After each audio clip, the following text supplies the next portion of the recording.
नमस्कार, राधे राधे, जय श्री राधे। कार्तिक महात्म्य 15वां अध्याय।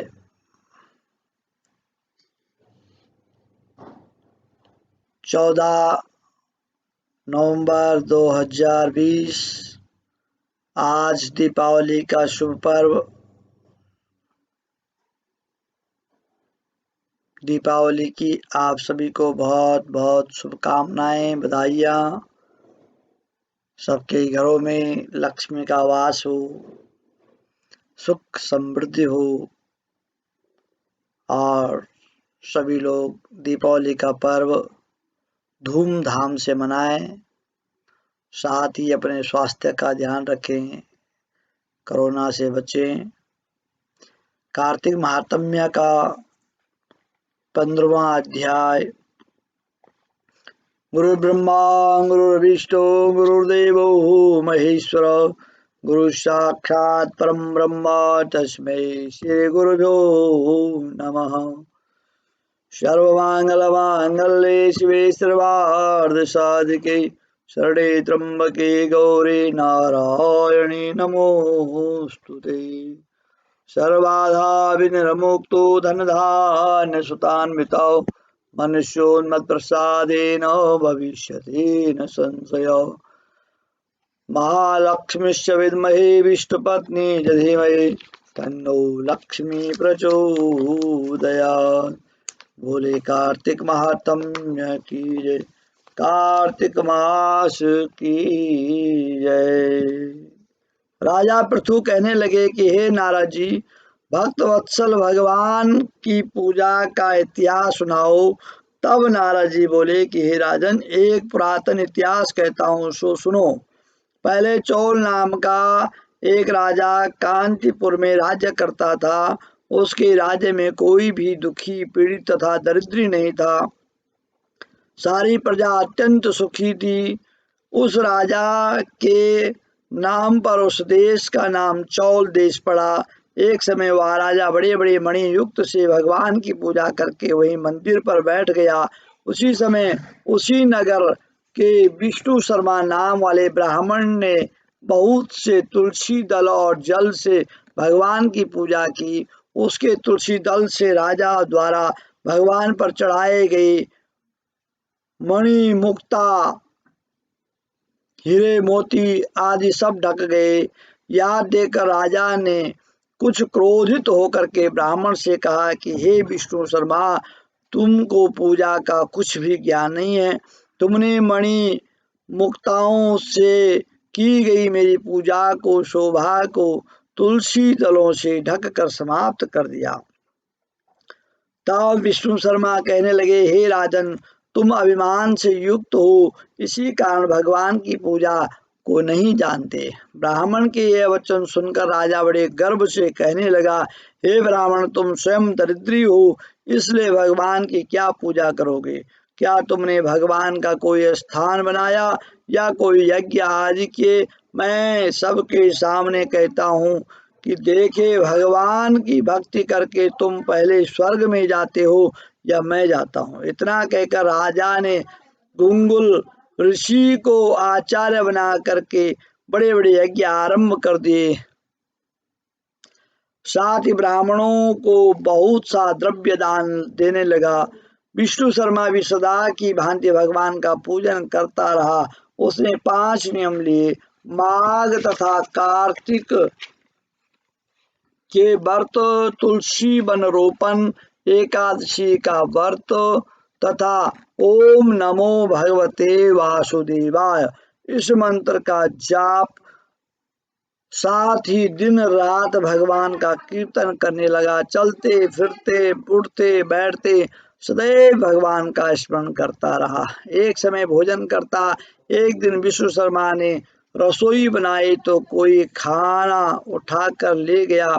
उसने फिर रसोई नहीं बनाई कि सायंकाल को व्रत भंग न हो जाए और भूखा ही सो गया। दूसरे दिन फिर रसोई बनाए तो जब भगवान का भोग लगाने लगा तो फिर कोई खाना उठा करके ले गया। इस प्रकार 7 दिन तक चलता रहा।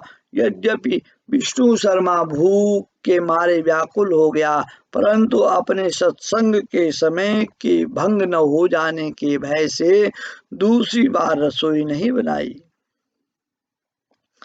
या वह यही सोचता रहा कि न जाने कौन हमारा खाना उठा ले जाता।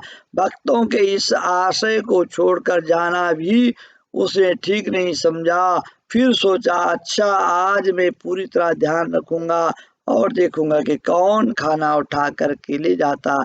ऐसा विचार कर वह एक स्थान में छुप कर बैठ गया। थोड़ी देर में वह क्या देखता कि एक अति दुर्बल चांडाल, जिसका शरीर केवल अस्थियों का पिंजर बना हुआ था, छिप कर आया और वहां से खाना उठाकर चलने लगा। उसको देखकर विष्णु शर्मा के मन में अति दया उत्पन्न हुई और वह कहने लगा कि हे भैया, रूखा भोजन मत ले जाओ, मेरे पास थोड़ा सा घी है, वह भी लेते जाओ। ब्राह्मण के यह वचन सुन करके डरा वह चांडाल भागता हुआ ठोकर खाकर गिर गया। तब विष्णु शर्मा भी उसके समीप पहुंच गया और एक वस्त्र लेकर उस पर हवा करने लगा। थोड़ी देर के बाद ब्राह्मण क्या देखता कि उस चांडाल की जगह शंख, चक्र, गदा, पद्म तथा बनमालाधारी भगवान विष्णु वहां लेटे हुए हैं। उसी समय ब्राह्मण ने भगवान के चरणों में गिरकर नमस्कार किया। तभी इंद्र आदि देवता भी वहां पर आ गए। ऋषि लोग वेद मंत्रों से उसका पूजन करने लगे। तब भगवान ने स्नेह पूर्वक उस ब्राह्मण का आलिंगन किया और उसको स्वस्वरूप मुक्ति प्रदान की। तत्पश्चात अपने साथ विमान में बिठाकर बैकुंठ को ले गया। यह चरित्र देखकर चौल राजा अत्यंत दुखी हुआ और उसने आचार्य गूगल ऋषि को बुलाकर कहा कि यह सब क्यों हो रहा है, जिसके द्वेष के कारण हमने यह सब यज्ञादि किए, वह तो बैकुंठ को जा रहा है। क्या हमारे यज्ञ दान आदि सब निष्फल हैं? इससे यही सिद्ध होता है कि भगवान यज्ञादि से नहीं, केवल भक्ति से ही प्रसन्न होते हैं।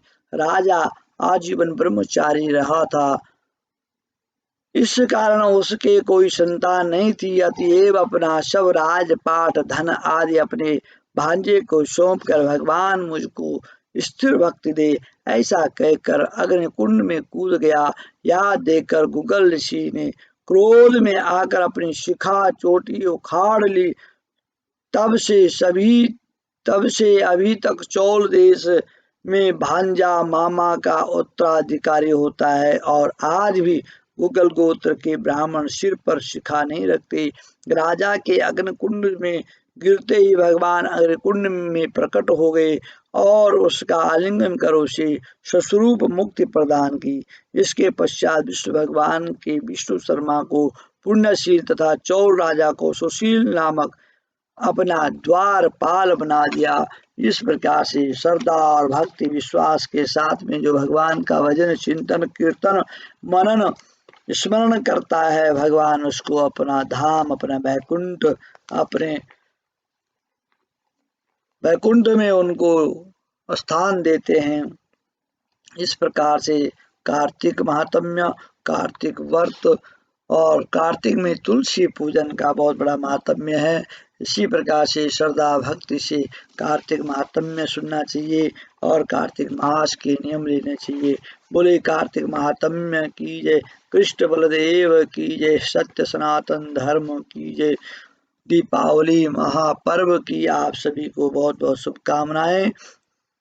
और मेरे YouTube चैनल को आप सब्सक्राइब, लाइक, शेयर और कमेंट भी करें, कुछ लिख भी सकते हैं। और आगे भी हम आपके बीच में इसी प्रकार से बने रहेंगे। भगवान का नाम लेते रहें। श्री कृष्ण गोविंद हरे मुरारी, नाथ नारायण वासुदेव। श्री कृष्ण गोविंद हरे मुरारी, हे नाथ नारायण वासुदेव।